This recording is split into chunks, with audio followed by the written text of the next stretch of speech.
Okay, the video that you've been waiting for those of you who are purchasing or purchased the Zhiyun Weebill 2 gimbal. What are the best gimbal settings? These are the same gimbal settings I've been using for the last couple of weeks with my Sony a7S III and my Sigma 24-70 lens.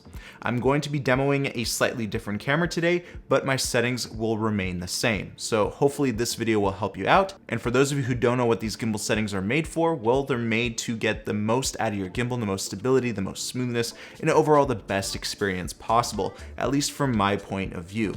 All right, without further ado, let's get into the gimbal settings. All right, here we are. The space does look a little bit cramped, but without further ado, let's get started. I'm gonna flip out the flip screen on the Weebill 2, and then we are going to turn on the gimbal. Right now, I'm using the Sony a7S with the 24-70 Zeiss lens. So it's a relatively light setup, but it's perfect for the Weebill 2.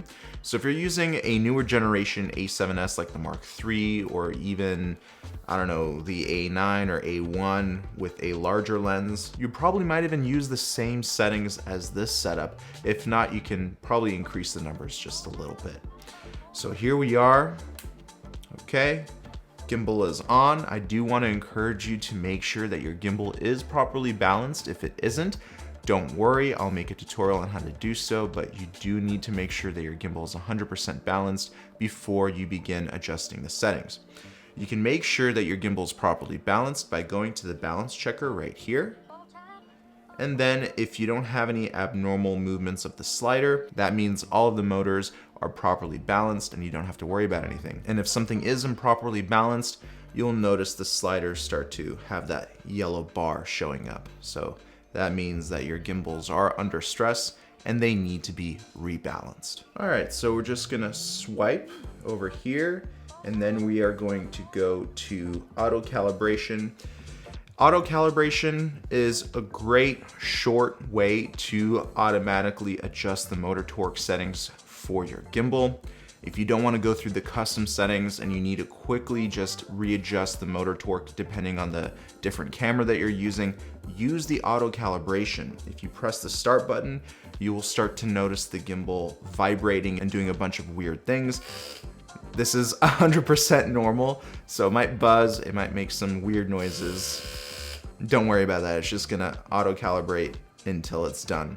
And you can see here it's done. You can click OK when you're finished with that. And then if you don't like how it applied those settings, you can hit the parameter reset and it will adjust it back to factory default settings. Now we can go to parameter settings. And this is where you're gonna see all the really juicy stuff to getting those really smooth shots. And right now I have everything set back to factory default or that auto calibration option. So we are going to adjust the settings to what I normally use and normally shoot with a ton of the videos that I've already done with this gimbal. So if we go to motor settings, which is the top option right here, you'll notice low, medium, and high. I'm gonna keep this at custom, but again, this is preset settings by Zhiyun that will adjust the motor torque settings to either low power, medium power, or high power, depending on your weight that you have on the gimbal. So for the Sony a7S Mark I with the 24-70 Zeiss, this is gonna be a low motor power setting.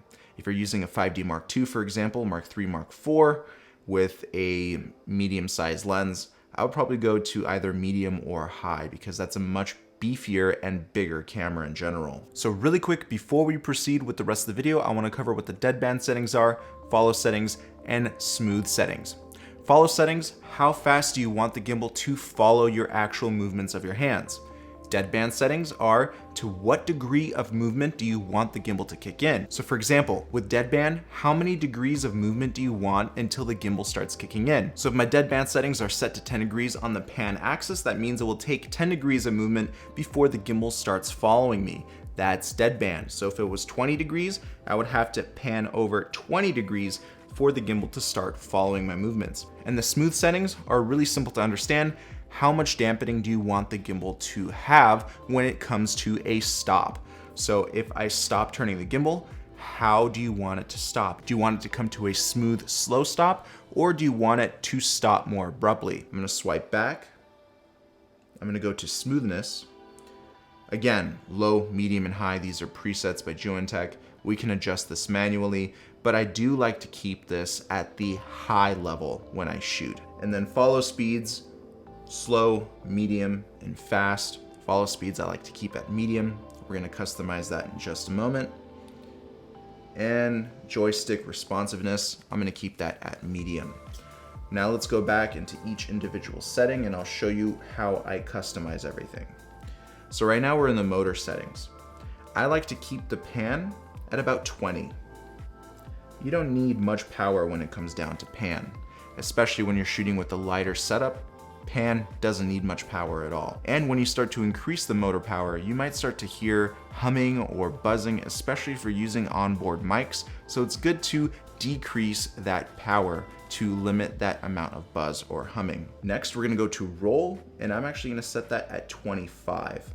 Roll is pretty important. It's gonna most likely need slightly more power than your pan because it does handle a lot of that weight. So with the Weebill 2, we do have larger motors, so a lower number will most likely be higher on, let's say, a Weebill S or Weebill Lab. So you might notice slightly different numbers than the previous gimbals that I did a similar video on. So 25 on the roll motor, I think works really nice, and it actually helps out with that smoothness as well. Next, tilt. Now the tilt motor usually has the most amount of buzzing because it is supporting the most amount of weight. I'm gonna turn this down to about 30. This will limit that buzzing and that humming, so even if you're shooting with an onboard mic, that noise will be limited and you're gonna get the best performance this way. All right, so once we have that set, we're gonna swipe back, and we're gonna swipe back one more time. I'm gonna go to smoothness, customize.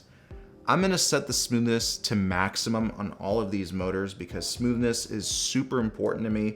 Some of you don't like it, some of you do. I preferably would like to get the most smoothness as possible out of these gimbals because I want the smoothest and most stable shots possible, which is why I'm setting this to the absolute maximum. All right, we're gonna swipe back one more time, follow speeds, customize. When it comes down to pan, I like there to be a little bit more delay, so I'm gonna set that down to 50. Roll, I'm gonna actually also set that down, but I'm gonna set it down to about 30. The tilt, I like where it's at, so I'm gonna keep it at 50. So that's my tilt settings. I want my tilt to be a little bit more responsive than the other axes because I feel like a lot of tilt is happening in the shots that I'm currently doing for my videos. So tilt set at 50. I'm gonna swipe back, I'm gonna swipe back again, and then I'm gonna go down to joystick responsiveness.